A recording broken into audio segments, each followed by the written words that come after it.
You are listening to the CWL podcast. Are you ready?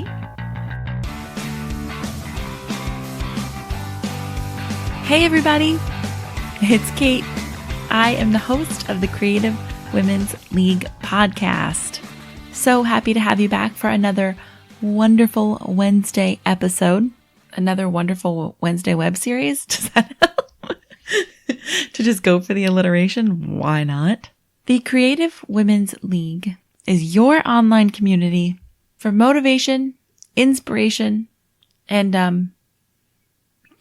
community. It's your community for community. Duh. I love all of you for tuning in every single week. There are also so many of you. You tune in Mondays for motivation on the Mindful Monday podcast. Wednesdays, you've got inspiration with a new creative badass every single week. And of course, community. Over on Instagram at Creative Women's League, I get to talk to so many of you and get to know you so well. It's my favorite part of the gig. And then in the Facebook group, Creative Women's League, search us on Facebook, like the page, and join the group. These are the places where you get to bounce ideas off of people, share hardships, talk about what's working and what's not working. It's an important part of being a creative woman. It really is. So I really hope you'll join us. I love to get to know every single one of you. So regular listeners of the podcast will know that every Wednesday I share a review from one of you guys. You do me a favor by leaving a review of the podcast, which, by the way, is huge for podcasts. It's very important, especially little ones like this one.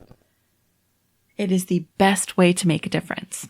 So you do me a favor by leaving a review, and I will read your review on the air. So don't forget to include your Instagram handle so that everybody can go find the amazing things that you are doing. So this is one of our newest reviews. It always makes me blush to read these. They're so wonderful. This review reads, "My weekly inspiration, 5 stars. I enjoy many podcasts daily. During my commute Monday through Friday, I listen to many shows. I get a little giddy on Wednesdays since I know a fresh episode with an interview will be available. I always arrive at my destination with a renewed spirit and a smile due to Kate's insightful and inspirational guests and her infectious laugh that gets me every time I hear it. I'm so glad I was tagged in a post on your page months ago. Please keep up your great work. Our community needs you." Now here's the hard part. I don't quite know how to pronounce her name. I'm going to try and do my best. I am so sorry, but I will spell it out. My name is Adwa, I believe it is. And you can find her at ADWOA Design on Instagram and all other social platforms. Go look. She does amazing crocheted dolls. I just checked it out. I actually recognize her because she's an important part of our community, always commenting and sharing and doing wonderful things to help the CWL grow and to be an active member in it. So go check out her Mbaku crocheted doll because he's my favorite.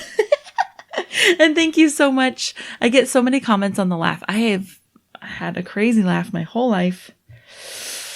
I'm so glad you guys are appreciating it. I'm sure some people are running for the hills, but can't please everybody, I guess. Thanks again for the review. Head on over to iTunes, leave your review. Make sure to leave your name so I can shout out to you. If you don't listen on iTunes, you can always head over to our Facebook page and leave a review there as well. I read those out. Today I got to talk with Beth Moncel from Budget Bytes. I have a special relationship with Beth because she taught me how to roast chicken legs. She didn't know this.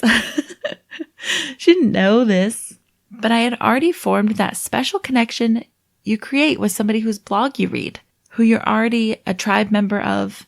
And I really think that food is such a special way to connect to people, that her helping feed me and the man I was dating at the time really creates like a little bond. It was wonderful. Beth is fantastic proof that if you do what you love with all your heart, a tribe and a career will follow. But I'm not going to continue to summarize this for you. I know you're here to listen to Beth, so I'm going to shut up. I hope you enjoy. Hey, Beth, how are you? Hey, Kate. So you're calling from Nashville today? Yes. Wonderful. We unofficially end up talking about the weather a lot on here. I don't know if that's like, I don't know if I have a weird like preoccupation with weather different places. So I got to know, how's the weather in Nashville today? It is beautiful. It's starting to finally look a little bit like summer. It's in the 80s today, so I'm really enjoying it. I am a hot weather person, so I'm just loving this. Yeah, much more into it than the snowy weather. Yes. Yeah. Yeah, people are always like, why would you leave Colorado? And I'm like, because I do not want to shovel a walk ever again. It's just a lot of work, all that snow. It's cold and it's wet and just generally uncomfortable to me anyway. Yeah, not into it. So before we dive in today, can you go ahead and introduce yourself to everybody? Sure. I'm Beth Moncel, and I'm the creator of Budget Bytes, which is a website that focuses on cooking delicious, fairly healthy food on a small budget. And we're in a fun position today because I know of you and your website because I've used your recipes, which is really cool. I love them. Awesome. Yeah. Thank you. They're awesome. So we'll get into that a little bit more in a little bit. But yeah, everybody has got to go follow you because this is information we all have to eat. I know, and no one knows how to cook anymore, right? Yeah. It's really simple. So I'm hoping I can teach as many people as possible. Well, you know what I find, because I'm a foodie. So I love to cook. I love to eat. But sometimes it is like when you go find foodie recipes, it's like, okay, I can't spend $50 to make like a chicken for my boyfriend and I tonight. I just can't do that. So It's awesome that your food, the recipes you're giving everybody, they're foodie recipes, but they aren't going to break the bank. Right. And I think, a lot of people assume sometimes that to be really good, it has to be complicated. But there are so many really simple foods that are just so naturally delicious. And that's what I try to focus on, to keep things really simple, uncomplicated, but still really satisfying. I guess that's true too. Like, I do not want to have to like boil a live lobster in my kitchen to have like really delicious and also healthy foods. Yeah, the simpler the better. So you have a background in nutritional science, is that what it is? Correct. Yeah, I graduated in 2007 from Louisiana State University with a degree in nutritional science. I had intended at that point to become a registered dietitian. But after graduation, I realized that while I love the study of nutrition, I wasn't going to enjoy the practice of being a dietitian, because it's a lot of working with patients and clients or managing large-scale food operations like cafeterias, things that just did not appeal to me. So at that point, I changed course and I kind of just went and worked for a few years, not knowing what I was going to do with myself.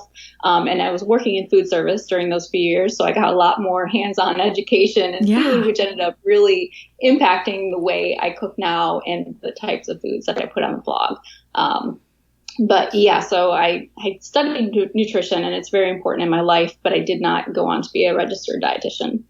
So what drew you to nutrition then? Well, it's kind of interesting. I mean, I've always loved food and cooking because it's, a mixture of art and science, and those are my two favorite subjects. But, I was kind of chubby in high school, like a lot of people were, because you don't really understand your body yet. And after I graduated high school, I started paying closer attention to my food and what I was eating, and I was exercising more. And I lost a lot of weight and got really in shape. And I saw how that changed every aspect of my life. Even just from the confidence that it built, it impacted my jobs, my relationships, how I viewed myself or what I could accomplish. And I wanted to help other people do that too. So I thought, hey, being a dietitian would give me the opportunity to do that. So I went and studied dietetics. I love it. And then you just realized that the hospital type environment is just not where you're thriving. No. But it was funny because I ended up working in the hospital later after floundering for a few years and not knowing what I was going to do with myself. I went back to school, got a second degree in clinical laboratory science because I realized that, the parts that I really liked about studying dietetics was the medical science aspect of it. So I realized there's this whole other career out there that not a lot of people are aware of, but it's laboratory science. And so it's all of the disease pathology and studying the human body and how it works. And you get to work in that field without ever interacting with the patients. Yeah. I went back to school for that. And then I worked as a microbiologist for a few years before I ended up going full time with the blog. So I love this because you seem, and tell me if you're not, if I'm way off base, but you seem very much like a people person. Yeah, so, no, I'm not at all. Yeah. I can be if I need to. I did my time in customer service in retail, excuse me, and even in commission sales when I was younger, and I was good at it. But I'm naturally an introvert, so spending time with people one-on-one really just takes a lot of energy out of me. Oh, okay. Yeah. Yeah. So it's like I know how to do it, but I'm happiest, I think, when I'm by myself or just somewhere doing something quiet. That totally makes sense, though, because I guess there is a perception that introverts are not good at it, but that's not true. It's just a little more tiring for you than it is for, say, me, who can never shut up and stop talking to people and meeting people. Right. And I think maybe a lot of them aren't good at it just because they've never had to practice. But I think I've just been in situations in my life where I've had to develop those skills. So I did, but yeah, it takes a lot of energy out of me. At the end of the day, I can't wait to get home and just be quiet by myself in my room. Right? Just some quiet time. Yeah. So you're working in these kitchens. Is this just igniting a different side of the food passion for you? Kind of. So I was actually working at Whole Foods in the prepared foods department. And the cool thing about that job was, it exposed me to a lot of different cultural foods that I had never known before, because they do have a very global palate there. Yeah, absolutely. So that was fun. And then it also showed me how to be really frugal, because most food service organizations really pay attention to the bottom line, obviously. So you see how restaurants and other food service organizations make sure to track every single piece of food that comes in, every piece of food that goes out. They try to repurpose things that don't sell immediately. And you get to see how food actually stays fresh for a few days on the shelf or in the refrigerator. Whereas, from a consumer side, we're so trained to want everything fresh. Like if it's not immediately made, just before you're eating it, then it's bad. But we really need to change that mindset in this country, because a lot of food is being wasted because of that, and a lot of dollars as well. That's really interesting. This is a battle. I hope my mom doesn't listen to this episode, but this is a battle I've always fought with her, because I will eat something. I'll eat something until I can physically see that it has changed and gone bad or smells different. And she's like, no, the label says it's bad, and that means it's bad. Well, you can point out to her that labels don't say expiration date. They say best if used by. So things don't expire like flipping a light switch. It's just they slowly degrade in quality. So that's why they have a best by date rather than an expiration date. And that's not that we want to get too far down this rabbit hole, but that's also totally subjective, right? Like a person kind of just decides that. Yeah, exactly. I mean, obviously there are food safety issues with certain foods, but even things in your refrigerator that go, quote, bad, it's really usually that they're growing a mold or a yeast and not a pathogen that's going to cause a foodborne illness, if that makes sense. Yeah, definitely. So this is awesome. This is just exposing you to all these different types of food. And just, is it igniting a passion in you for making these foods for people? No. Not really. I am way off. That's okay. People. That's just too much for me. No. But what it did was it taught me how I can save money in my own kitchen, because at that point, my student loan payments had kicked in. Because, you get that nice little grace period. Yeah. Of ignorance before you realize how much that monthly bill is going to be. So my student loans had kicked in, and I'm working this job, which, is a very low wage job. And I was just drowning, So I was like, what am I going to do? And I started taking notes from the kitchen, how they stretched their budget. And I started doing that at home. And the blog was originally a project just for me. So it was just something I was doing for myself. It was a personal challenge. And it was just kind of like something to keep me busy, like, oh, let me just make a blog. Let me learn how to do that, So in my free time, I had a project that was free and it was also helping me save money. And then it just kind of took off and I wasn't expecting that. So maybe 6 months in, I realized that it was something that other people needed too. And that's when it kind of shifted from being something that was strictly for me to being something that I knew could help other people. That's so cool. So how does it, can you take us through like when it goes from being the project just for you, just something that you're doing that, is kind of super occupying your time, you're enjoying it, to something that people start to catch on to and start to follow? In what way? What part are you wondering about? So what was that like to now suddenly realize other people care about this too? It was really eye-opening to see how many people needed the information that I was learning on my own. So it was cool because on one hand, I was learning right along with everybody. But at the same time, I was identifying areas that people needed help with, like the step-by-step photos that I do on my website. I didn't do that really at first. And I realized not a lot of people had even very basic cooking skills. So I realized early on that I needed to add the step-by-step photographs to help people that had never been in the kitchen figure out what they were doing.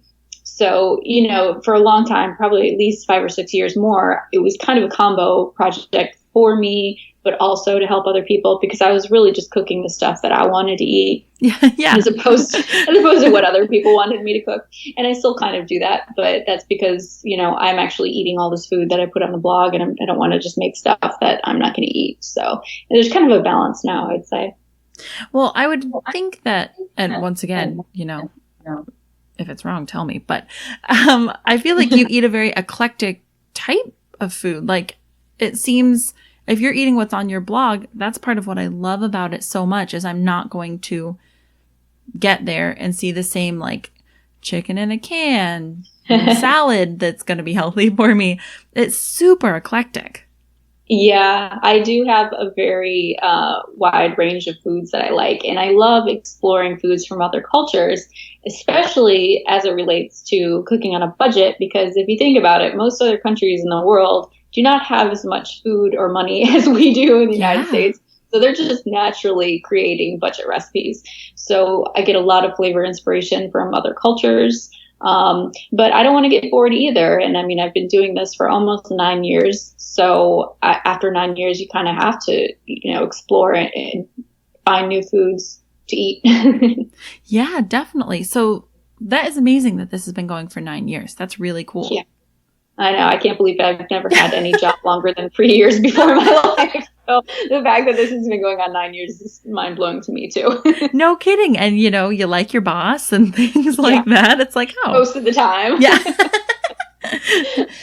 So that's awesome. It sounds like, and I think that happens a lot as a creative entrepreneur, right? You start out doing your own thing, but at some point, even though yes, you are going to continue to do things that make you happy, you do start to ask questions about like, well, if you guys are here looking at it, what do you want to see?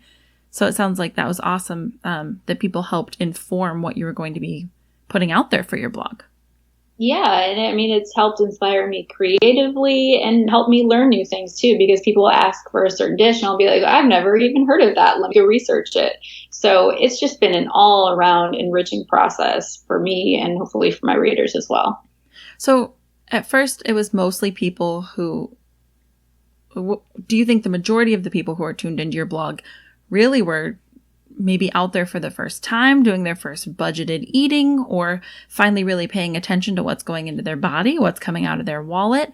It sounds like they were really ready for you to walk through a lot of the basics with them. Yeah, I mean, I think it was a little bit of both of those groups. I have a really wide-ranging audience from every demographic, every age group. But when I started the blog, it just happened to be at the same time as the Great Recession. So I think for a lot of people, it's just desperation. They had never had to know how to cook or had to make food for themselves before. And they were just getting to the same point that I was at before, where I had cut everything else out of my budget already. The only thing left was to cut back on food. So people were like, okay, I got to learn how to cook. I got to do this. Or if they already knew how to cook, okay, I got to figure out a cheaper way to do this and not die of starvation. So it was just a lot of desperation. And I think that really fueled the growth of my blog. And it says on the part that I love is that it says, you want to have cheap eats, but you're not going to be putting ramen noodles into your body every day, which is absolutely what all of us think. Like, okay, well, I guess I'll go get like a bulk amount of mac and cheese and a ton of ramen noodles and live off that for the next 2 months.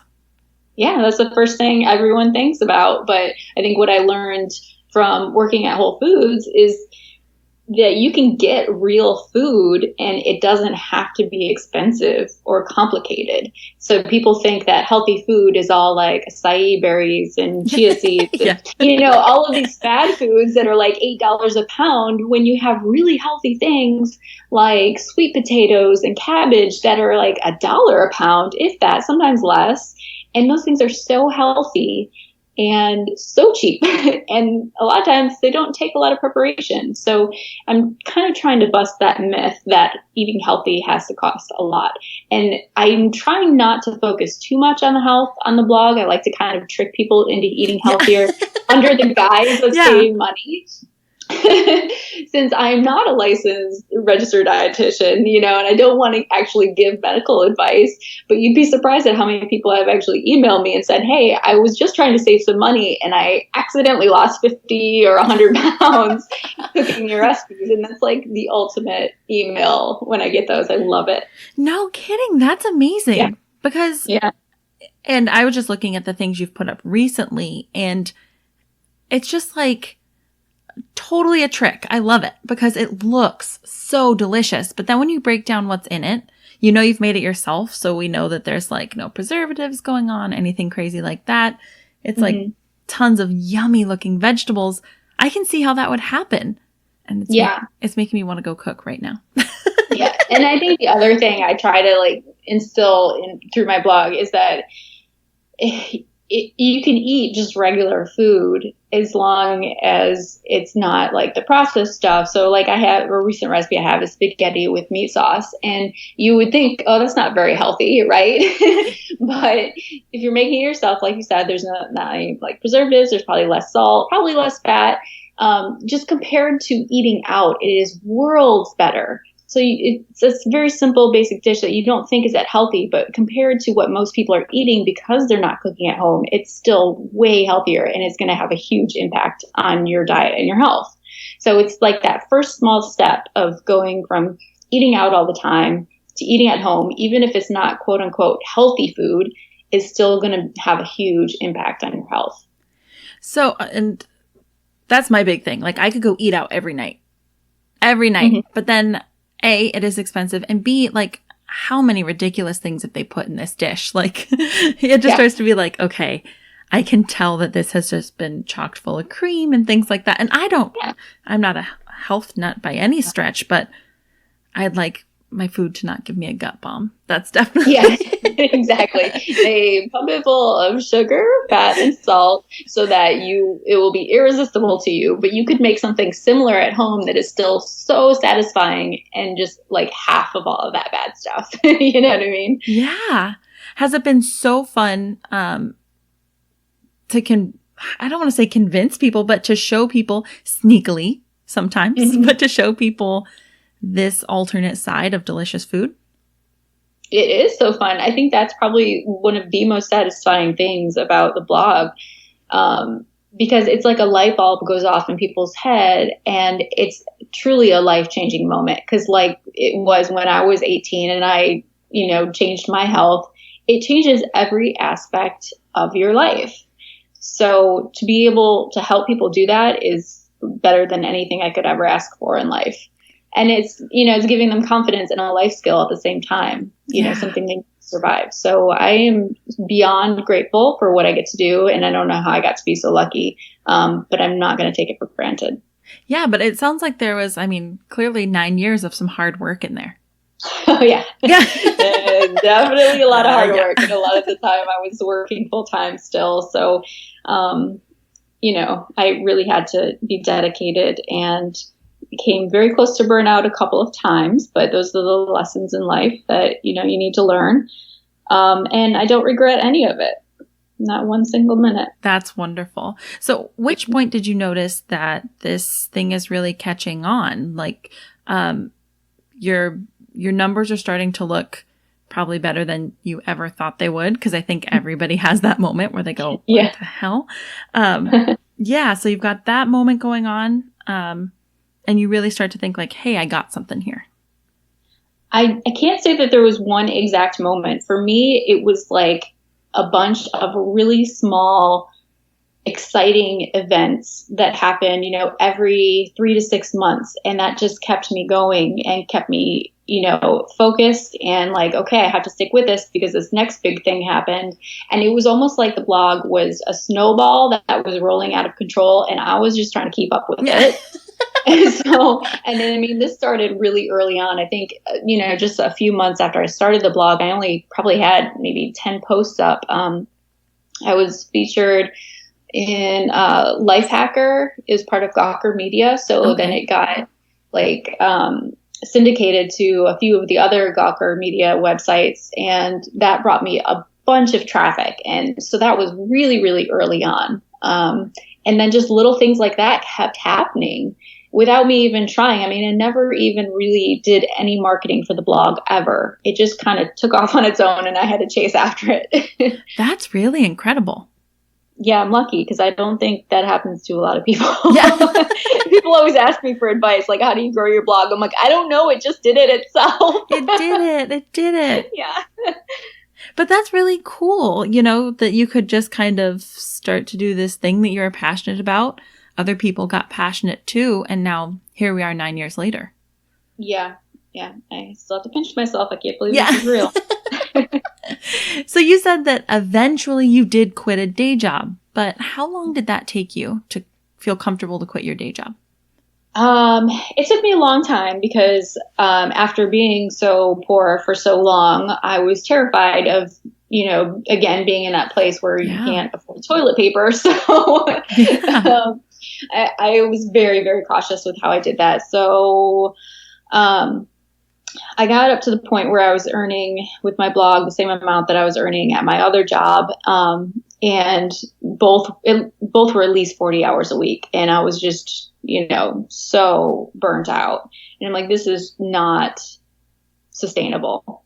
And luckily at that same point, I just happened upon the income reports by Pinch of Yum. I don't know if you're familiar with that. And so none of this stuff is relevant anymore because the whole blogosphere has changed since then. But anyway, I started implementing some of the advertising techniques that they were using and branching out to other ad networks. And I was able to increase my income enough from the blog to where I could quit my other job. But before I did that, I went down part-time because, again, I was still just terrified of everything, who knows what could happen with the website. It can be gone overnight, Yeah. It's very unstable. So I worked part-time at the laboratory for probably about 6 to 9 months. I don't remember for sure. And then I went on vacation for the first time in my life and came back and said, you know what, I'm done with the laboratory. Yeah. This is no longer a good use of my time. If I can put those hours into my blog, I can make it better and make sure that it's stable and something I can count on. I love it because we get both sides of this story. We get people who are like, I just decided one day to quit and then I had to make it. And then we get the people who... That is not my personality at all. Yeah. I know. I'd be terrified. I'd be so terrified. And then we get this. So I love that lesson that there doesn't necessarily have to be a day where you wake up and say, okay, this is the day that I quit everything. Like you said, it can be a slow burn. You can go, okay, I'm going to take down my hours. Now I'm going to go down to part-time. now maybe even go then to 1 day a week until you feel comfortable enough to get rid of it completely. Yeah, I mean, why not play it safe, right? Yeah. Yeah. I am not one of those people that, like takes out 2 mortgages to finance their dream. I'm like, no, let me work full time at both things until I'm ready. Yeah, it's absolutely. And I've always I heard this recently, and I loved the thought about it, which is then once you're doing just the one thing, now you aren't working on tired legs anymore. So now it's like, holy crap, I got just the one job now. This is fantastic. Like it feels, I mean, I don't want to say there isn't a lot of hard work involved, but it's like, whew, that freed up a lot. Yeah. It's a good feeling when you finally get to that point. I mean, you really did kind of like burst a little bubble here, because I was going to ask about, how one grows their blog and maintains their blog and all these things. But it seems to have happened pretty organically for you, at least at the beginning. No, still 100% organic. Still doing its own thing. Sorry, I don't have any advice for you. All right, everybody, that's Beth. We're going to wrap it up.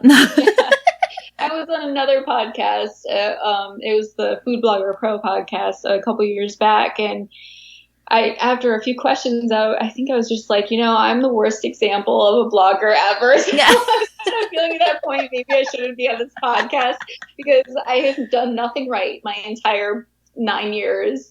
And despite that, it has worked. But I guess that's a good testament to having quality content, and everything always comes back to the content.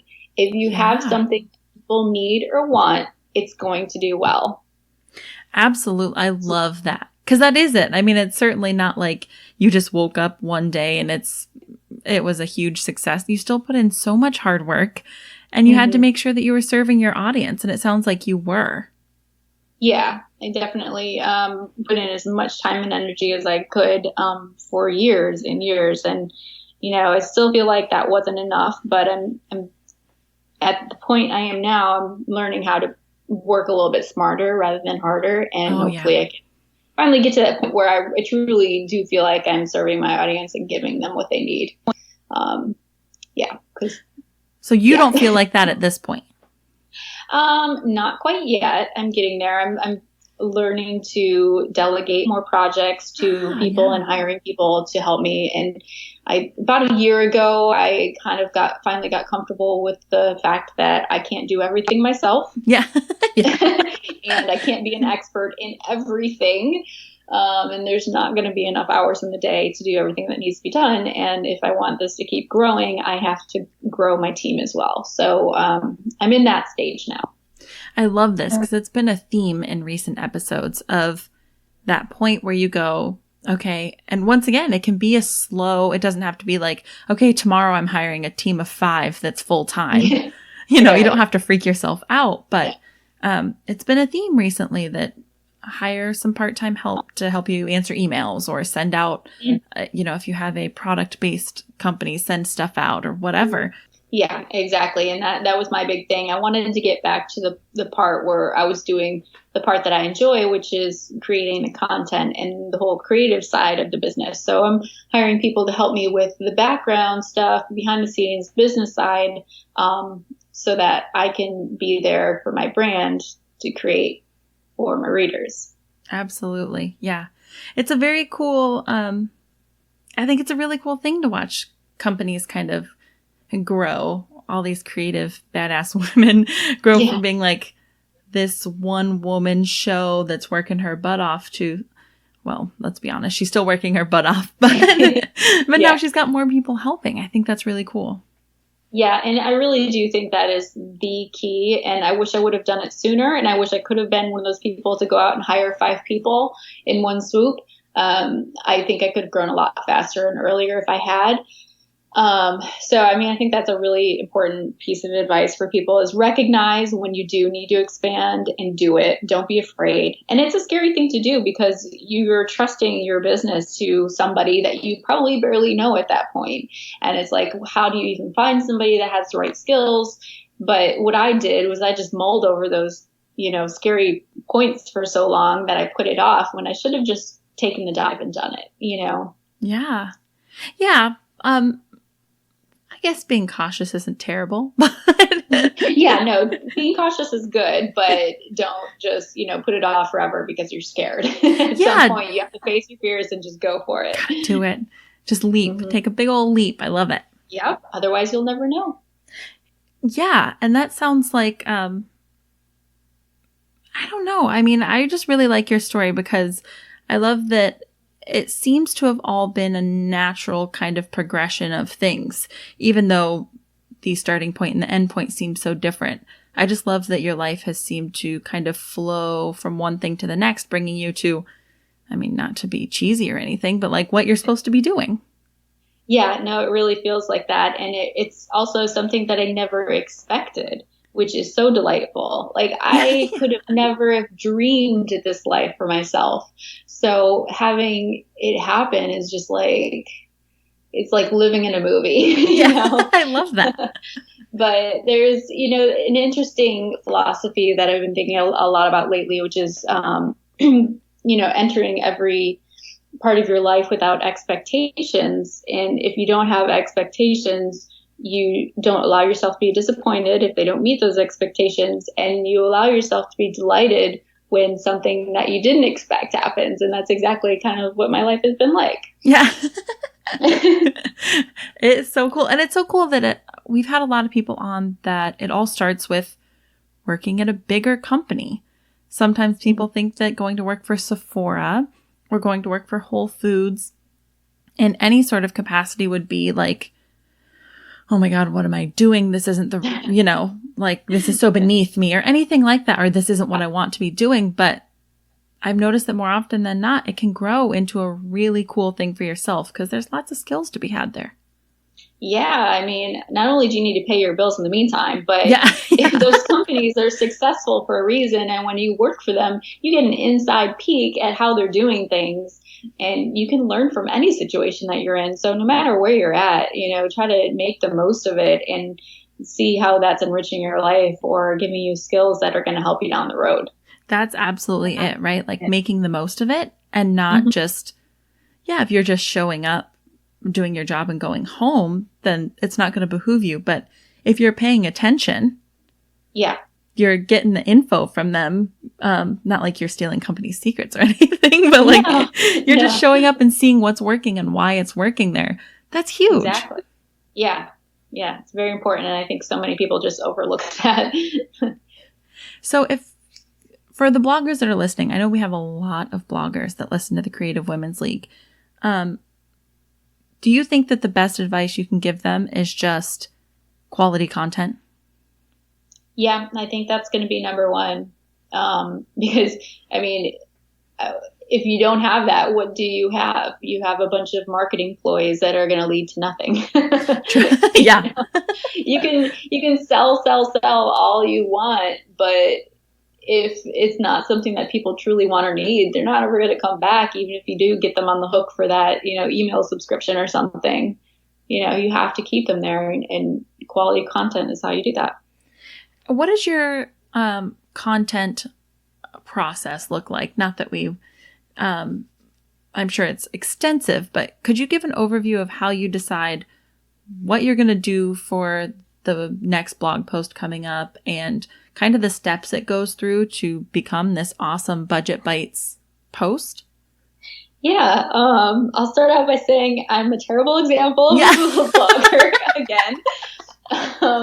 I do next to zero planning. I love it.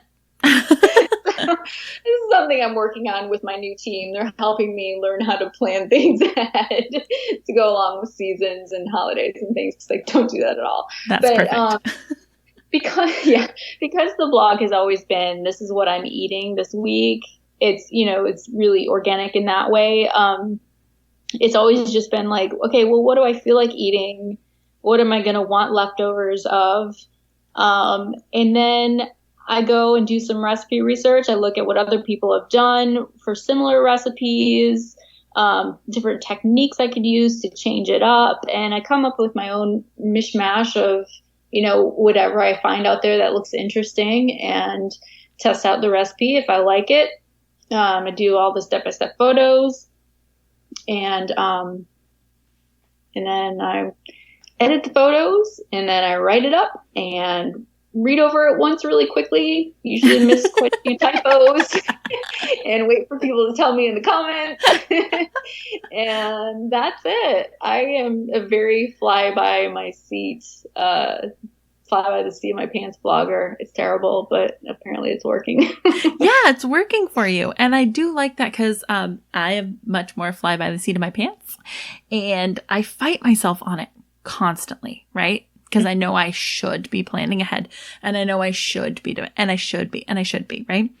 So It's nice to know that I'm me. You're not alone. And the other listeners are not alone in that. Yeah. And you can make it work for you. Eventually, you might want to start planning ahead. Who knows how much better I'd be doing if I had been planning all these years, but, it's obviously not essential. Yeah. Perfect. Next week's episode, we'll talk about just don't plan it. Just go for it. Well, and you are doing something right. I mean, you've got 87,000 followers on Instagram. That's incredible. I joined Instagram pretty late, too. I feel like that number should be higher. So you joined but it I'm like... not going to get down on myself. You're what? I said, but I'm not going to get down on myself. Yeah, that number, No. I think, should probably be higher based on, like, my monthly traffic to the website. But I joined Instagram very late, so I wasn't there for very long before the algorithm. Oh, okay. So, yeah, that makes sense. And I think it's really cool because I've noticed a lot of Instagram people have a hard time getting people to, get on over to their website. But it sounds like you're on the opposite side. People are used to going to your website, getting all their information from you that way. So they aren't as interested or whatever you want to say there with your Instagram. It's all about your website. Yeah, definitely. The Instagram and all of my social media accounts are basically like a preview of the website.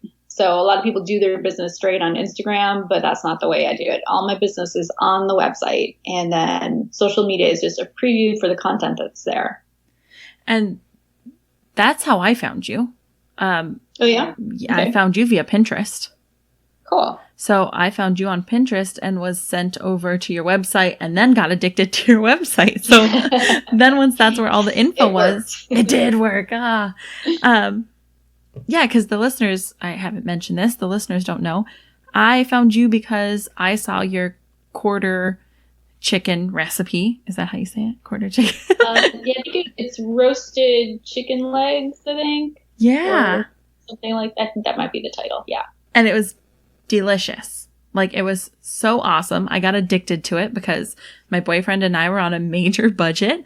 I'm trying to not cook like a freaking Rockefeller, which is what I wanted to do. I didn't know how to cook on a budget. So it was awesome to find you and then have all these recipes at my fingertips, all about food that was delicious because I'm a diva and I'm not going to eat crappy food, but I can't break the bank. Right. And that recipe is a great example of what we were talking about earlier. It's so simple. It's just chicken legs, butter, and a couple of herbs, I think. Yeah. So it's very simple food, but it tastes so good. Yeah.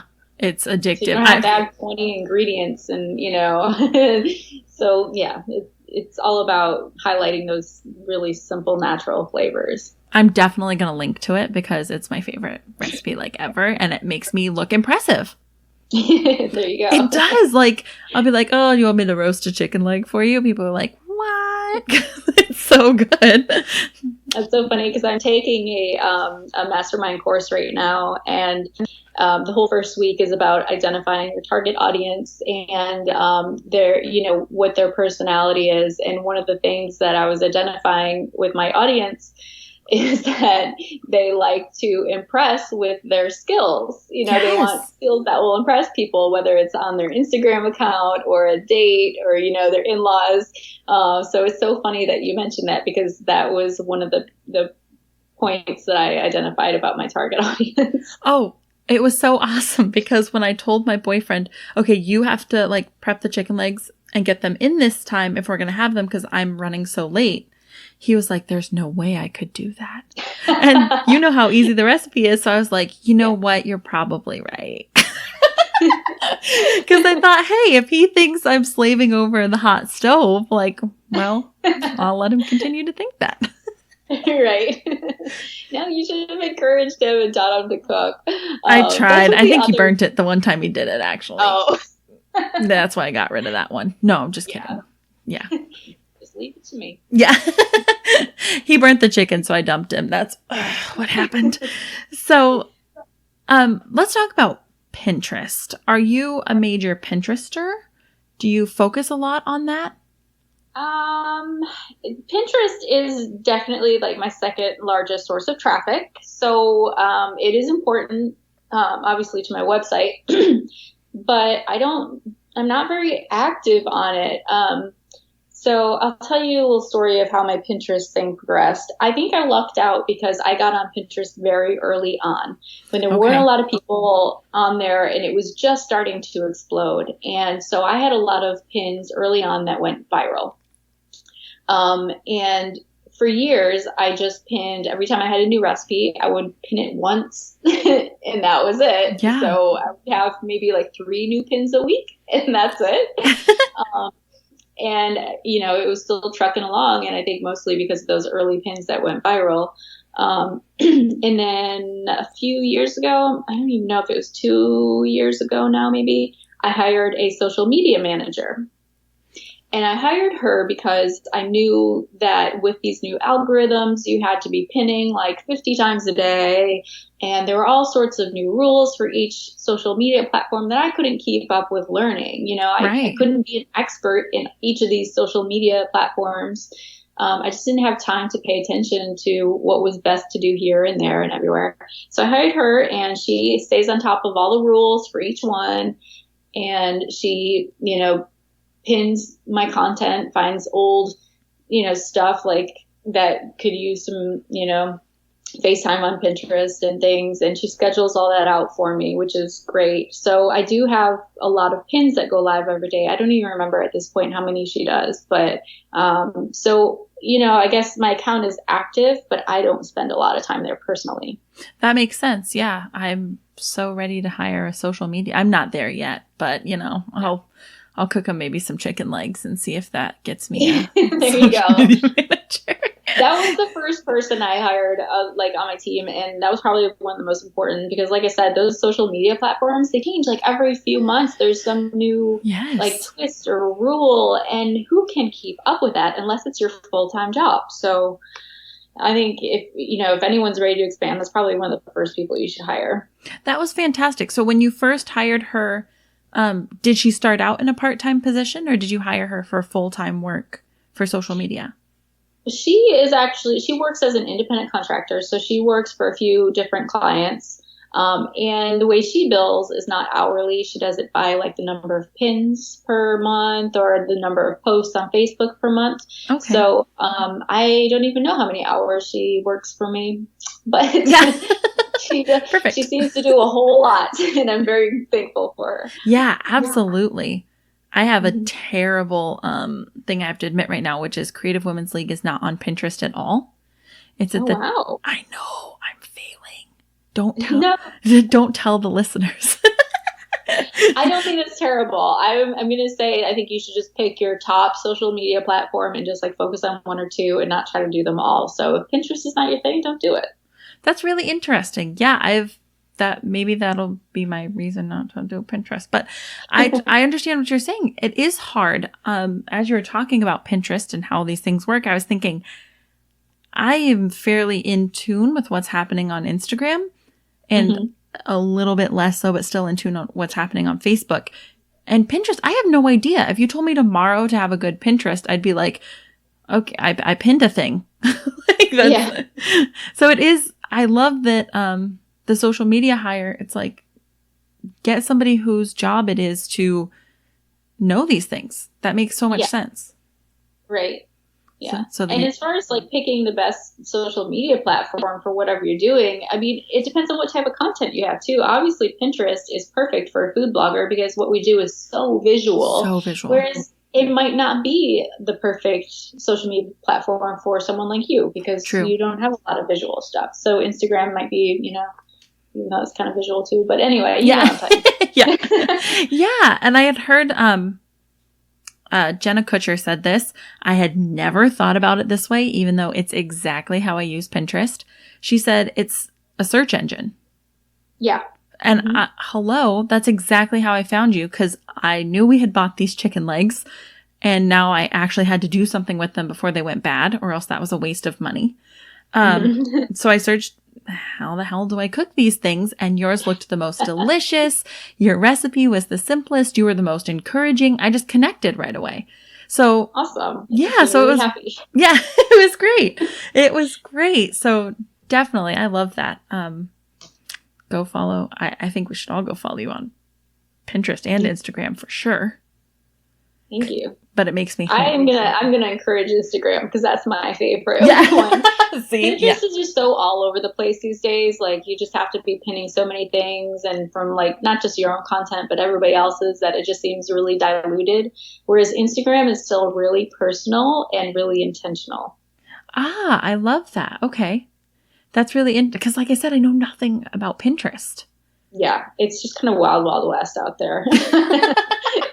I get a lot of traffic from that platform, but it's not my favorite. I like to use it as a search engine too, but other than that, you don't connect with people on Pinterest like you do on Instagram. So True. I think Instagram would be better. It's just like a sea of like letters wrapped in twine and like mason jars that are made into candles and stuff. Yeah. Secret diet tricks. Yeah. Oh man. Yeah. Well, Beth, I have had so much fun with you. Before we head out, I'd like to go into the 3 Creative Women's League musts, if that's okay with you. Sure. Awesome. So what is something every badass woman should read, watch, or listen to? My answer for this is a little bit unconventional. It's actually an app, but you are kind of listening to it. Oh. I think everyone should check out the app called Calm. It's a guided meditation app. And I think it's so important when you're running your own business or you're CEO to take time to just breathe during the day and kind of slow down your thought. Practice focusing because especially in this digital age, our minds are just all over the place. I mean, I can't even tell you how many tabs I have open in my browsers right now. So taking that 10 minutes a day to just kind of remember how to focus your brain is so critical. And this app has really been life-changing for me. And they have just like a new 10-minute meditation every day. And there's just a little bit of word of wisdom or encouragement on each one, which I love. And I think it's really cool and everyone should check that out. I love that. And it also reminds me, because we didn't touch on this at all, you have an app that everybody should go download. Oh, yeah, I do, don't I? Yeah. I sometimes do. A terrible host. I didn't even mention the fact that you have an app that we all need to go download as well. Yes. It's just called Budget Bytes. So and is that your recipes? Yeah, so it comes with 500 of the recipes from the website, like the best recipes, and then everything new that I've made on the website since launching the app. You can also get on the app, but you have to download it from what we call the marketplace, which is all the extra recipes, so you can just pick and choose what you want on top of the 500, and you can get those for free using credits, or you can buy them. It's up to you. I always like to have a free option for people. That is so cool. So we're going to go download the Calm app right now and the Budget Bytes app. Thank you. Go do it. Go do it right now. Okay. Sorry. I got us sidetracked because you said app and I was like, oh crap, Kate, you failed. You have failed so hard. I failed. I'm in the app. I forgot about it. So who is one woman we should all go follow right now? This was a really tough question for me, and I realized that I don't really follow people for motivation or inspiration. And so I didn't know who to suggest to people, but then it hit me. I think people should really make sure that they're recognizing their own accomplishments and wins and let that be their motivation and inspiration to keep going. Because I think a lot of times people downplay their own successes and they're looking to other people for motivation and inspiration when they should recognize the amazing things they're doing, even if they're small, and help that propel them forward. That's wonderful. I love that. Look at all the nice things you're doing. Yeah. Well, I think it's really easy to not recognize the amazing things that you accomplish, because you're not looking at yourself from the outside. So I think people should take the time to do that once in a while. So then instead of one woman we should go follow right now, do you have a way that you kind of reflect on the successes that you've had, or, just keep in touch with celebrating yourself and the milestones you're hitting? Yeah, I actually found this really cool planner recently. This has been amazing. It's called the Panda Planner, and it is a daily gratitude journal / productivity planner. So every day it has a morning section and an evening section. So in the morning, you write down things that you're grateful for, so that you're starting off your day with in the place of gratitude. And you write down things that you're excited about, your focus for the day, and a daily affirmation. And then there's places for you to write down your tasks, your main goals for the day, and things like that. And there's like a little calendar for you to write down your appointments too. And then at the end of the day, you review what happened. You write down what things were wins and what things you think you could improve on in the next day. And it's just a really great way to start and end your day. So you can recognize what you're doing and in that way, recognize your small wins. I love that. I'm trying to become more of like a planner person and a journaler person and to-do list person. So yeah, I think that sounds perfect. Yeah. And the cool thing about the Panda Planner too, is if you go to their website, you can actually download the PDF of the pages. So if you want to just like give it a try first for free, you don't have to actually buy it. And I think that's probably a good option for a lot of people. Heck yeah, that's awesome. I'm like, write that down to go do that right now. And then last but not least, what is one mantra, quote, or affirmation that you lean on often? Oh, crap, I don't think I thought about this one. Edit that part out. I got so stuck on the who do you follow that I didn't get to the third one. Yeah. Dang it. No. Okay, read it to me again. What is one mantra, quote, or affirmation that you lean on often? Mantra quote. So I've been doing the Panda Planner, right? And you do an affirmation every day. And I find that the one that I write to myself most often, which is so simple, is I can do this. And it seems like a really simple affirmation, but I find it's something I need to tell myself really often because it's so easy to get overwhelmed and just feel like you don't want to do anything because you're scared, to even start because the mountain is so high. So I tell myself constantly, I can do this. One foot in front of the other. That's exactly it. And people really do think that like their affirmation has to be some like mind-blowing thing. And I find most often that the simple ones, the ones that get straight to the point, right to the core of things, those are the most important ones. Yeah. Those are the easiest ones to kind of hold on to, repeat throughout your day, just give you that boost. So I love I can do this. Yeah. And I don't know how it makes you feel better, but it does. Every time I say it to myself, I feel better. Isn't that so funny? It's like, yep, yeah, that one just works for me. I can do this. Yep. Well, Beth, I have had so much fun. It's been great talking to you. Before we wrap this up, will you tell everybody where they can go find you? Sure. You can find my website at budgetbytes.com, and that's BYTES. I'm also on Instagram at Budget Bytes, Twitter and Pinterest and Facebook. And you can find links to all the social media content right on my front homepage. Yeah, we all have to go download your app, check out these 500 recipes. Thanks for reminding me. Together, we will remember the app. Come hell or high water, we will do it. I have had a blast. Thank you so much. Thank you, Kate. I love Beth's story because I love bringing you guys new ways to do what you love. Some of you want to take the path of a slower transition, And Beth is a perfect example of how to do that. Just because you're more cautious does not mean that you can't transition into a blog as your day job. It just means you're going to take a different path than those who are ready to jump off the cliff right from the beginning. But that's okay. Remember, we're here to chart our own territories, do what's best for us and the career we love.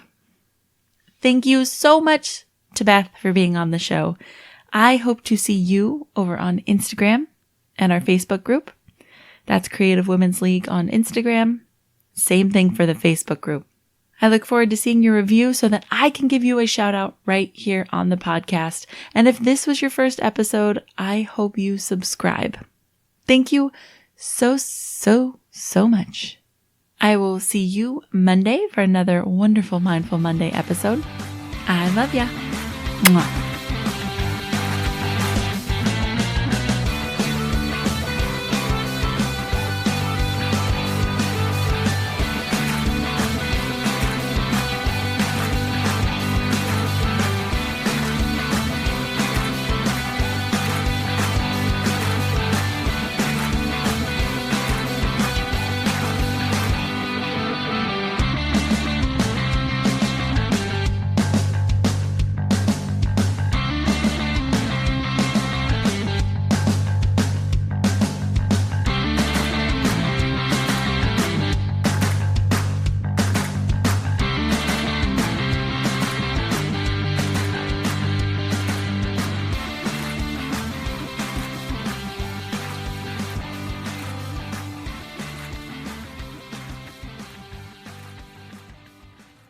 You're still here? It's over. Go home.